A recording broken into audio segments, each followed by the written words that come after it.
You must remember that the best way to introduce transformation is to do so without dislocating any aspect of our public life. And we do not want to challenge big business in a way where they can take fright and take out away their monies.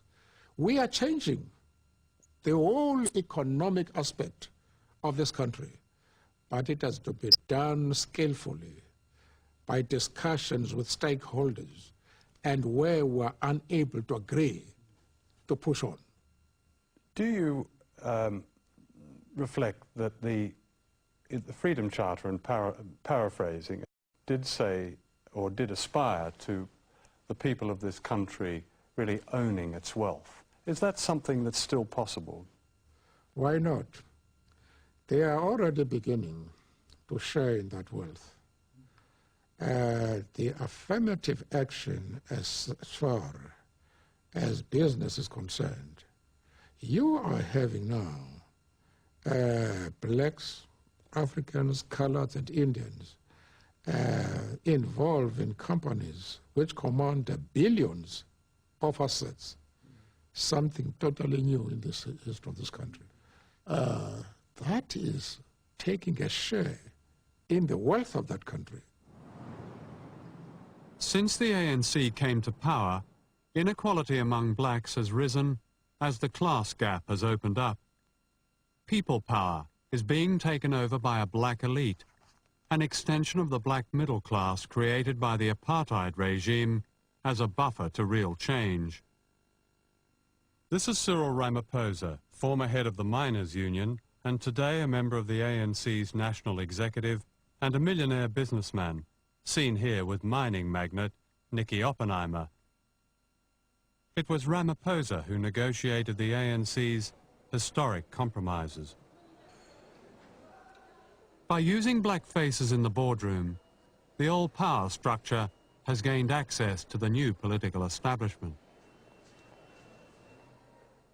In terms of South Africa's policies towards the rest of the world, I read that in Bangkok this year you said we are willing to deal with any region irrespective of the internal policies of any country. Is that correct? Oh, yes, certainly. What would have happened to South Africa, though, if that had been applied to the ANC during the struggle? If that attitude of tolerance had been applied, surely apartheid might have lasted longer than it did. There's a real fundamental difference with apartheid. There is no country anywhere in the world where discrimination and oppression is part of the legal system. The real resentment of the world and why South Africa was regarded as enforcing an evil system is the fact that racism was entrenched in the constitution of the country and in its laws.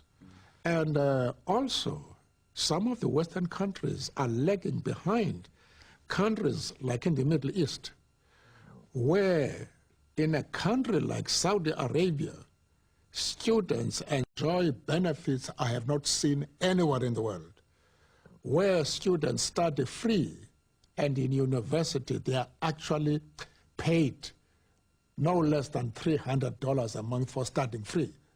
You don't find a thing like that in the West. Perhaps the price that's paid, though, is Saudi Arabia's appalling human rights record. So. What does human rights record mean?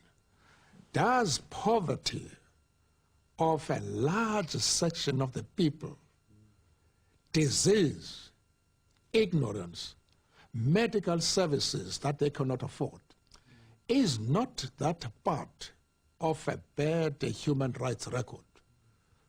President Suharto has demonstrated... That's the same argument put forward by the Indonesian dictator General Suharto, whose regime is responsible for the deaths of 200,000 people in East Timor. Suharto has given large amounts of money to the ANC, and President Mandela has given him South Africa's highest honor. Well, congratulations.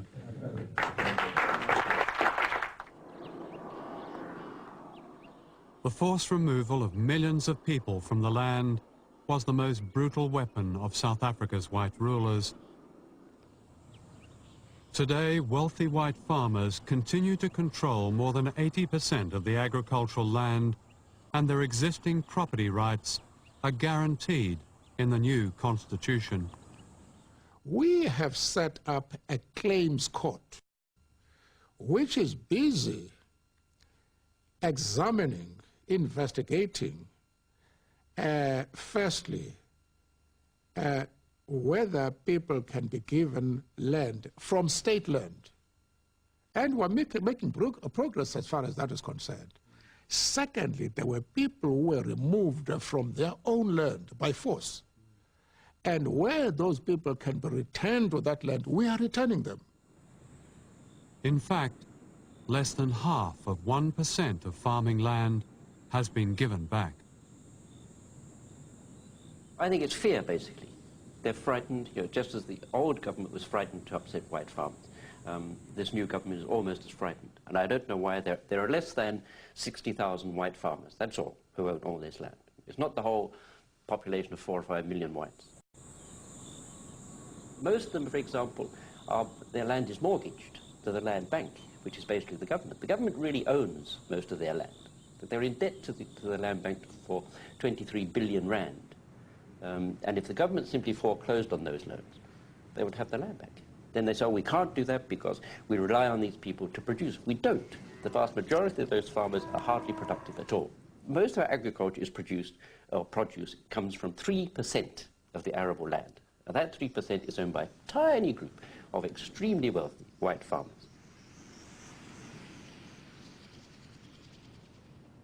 The unbreakable promise of the ANC's 1994 election campaign was the Reconstruction and Development Program known as RDP. It was this that would bring to the people of South Africa the basics of a decent life so long denied them by apartheid: water, housing, electricity, education, health care and land. In the words of the Freedom Charter, it would be the restoration of dignity. 2 years after the election, the RDP office was closed down as the ANC adopted a conservative economic program known unofficially as cautious Thatcherism.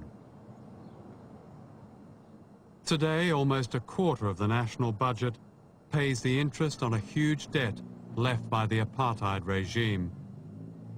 This means that the people must pay for their oppression twice over.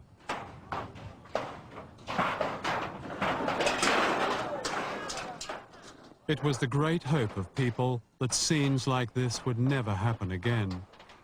This is 1997, and these homeless people are being evicted from public land.